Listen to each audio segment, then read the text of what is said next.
White House, and this is the first time President Lee of South Korea has made his way to Washington since he took office. Joining us now to give analysis on this is Steve Yates, Senior Research Fellow for China and National Security Policy at the Heritage Foundation. He's also the former Deputy National Security Advisor to Vice President Dick Cheney. Good afternoon, Steve. Thank you for coming on. Did yesterday's meeting, in your opinion, deepen the U.S.-South Korea alliance? I think it did. There obviously, when you have a comprehensive meeting, there are going to be some things that are covered in depth and some things that are not covered very much, at least not in the public eye. And when President Trump is hosting the meeting and receiving the foreign press and the domestic press and speaks at length, there are a lot of things that are not alliance related that might also get addressed. But I thought it was extremely important to have the meeting. President Trump has been very clear since before his reelection that he sought to reach out and meet again with the leader of North Korea. That's a topic very relevant to South Korea. And publicly, they both reaffirmed the importance of collaborating with Japan.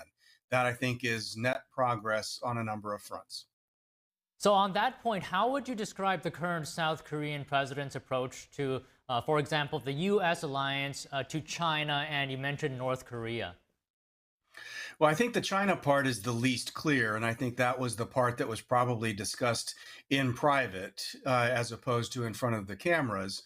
The parts of the alliance that were talking about the contributions that each make, the status of forces, things that always get renegotiated over specific terms. I think the normal part of the alliance relationship is strong, but really the most important thing is the personal rapport between leaders. That matters a lot in dealing with President Trump.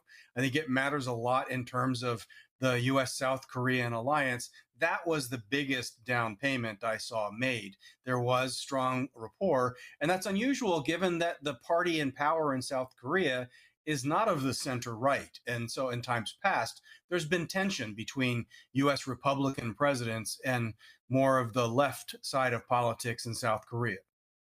And Steve, I would like to know, by your analysis on the U.S.-South Korea alliance, if a conflict arises, all-out conflict between Taiwan and China, how likely would you say will South Korea align with the U.S., and to what degree?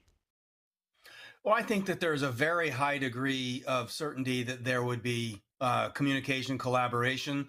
I don't know that we ask the South Korean forces to intervene. The roles and missions of allies and partners in a time of crisis aren't going to be delineated publicly in advance.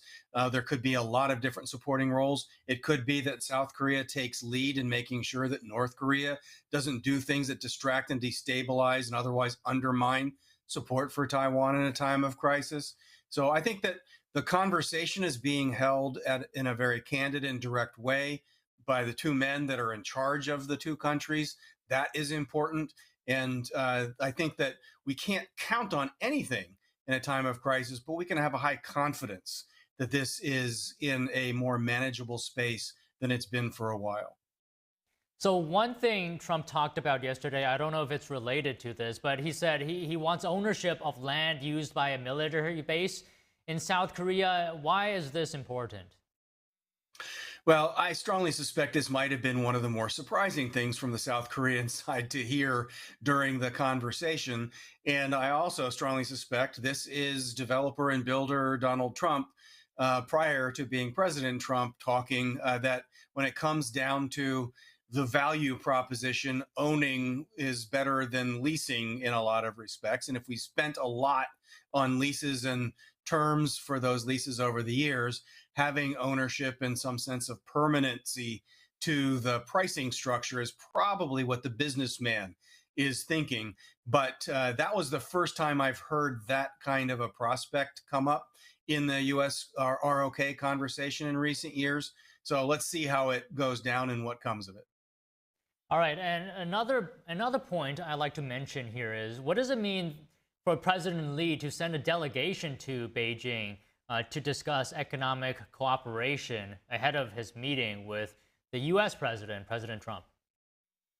Well, there have been a lot of governments in Asia, but not just Asia, who have been trying to maintain some sense of economic opportunity and managing risk with China while still aligning with the United States on some national security concerns. Some of our European allies behave in this way. Some of our Middle Eastern allies behave in this way. Several of our Asia Pacific allies behave in this way.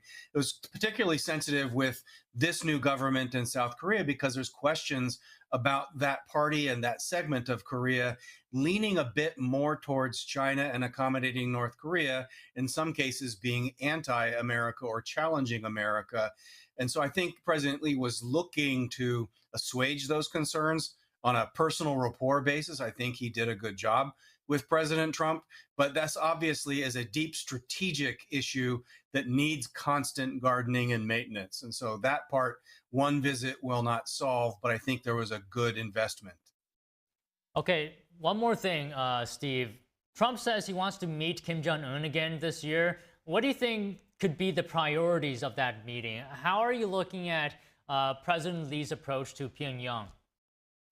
Yeah, I don't personally know very much about what President Lee's approach would be. It sounds as from what I observed that President Trump is somewhat in the driver's seat, that the leader of North Korea would possibly seek to meet with the president of the United States over other leaders.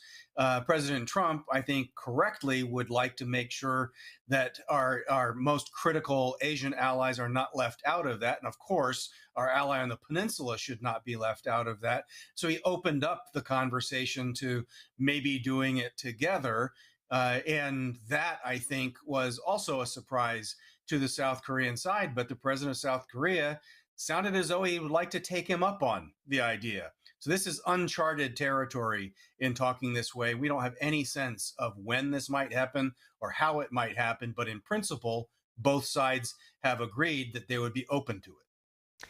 Well, Steve, it's always great to talk to you. We appreciate your time. Thank you. My pleasure. Thank you. And now President Trump is answering reporter questions.